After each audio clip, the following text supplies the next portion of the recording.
நீங்கள் என்னுடையவர்களாய் இருக்கும்படிக்கு உங்களை மற்ற ஜனங்களை விட்டு பிரித்து எடுத்தேன். எனக்கு செவி கொடுக்கிறவன் எவனோ அவன் விக்கினமின்றி வாசம் பண்ணி ஆபத்துக்கு பயப்படாமல் அமைதியாயிருப்பான். சௌந்தரியம் வஞ்சனை உள்ளது, அழகும் வீண்.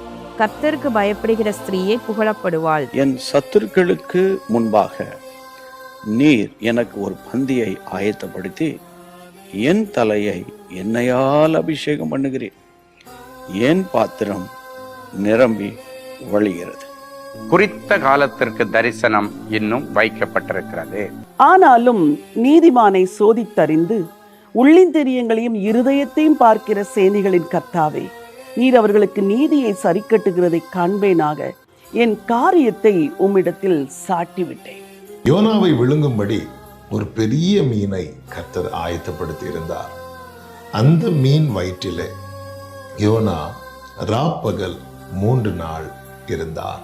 அப்பொழுது கர்த்தர் அவனை நோக்கி, உனக்கு இருக்கிற இந்த பலத்தோடே போ, நீ இஸ்ரவேலை மீதியானியரின் கைக்கு நீங்களாக்கி ரட்சிப்பாய், உன்னை அனுப்புகிறவர் நான் அல்லவா.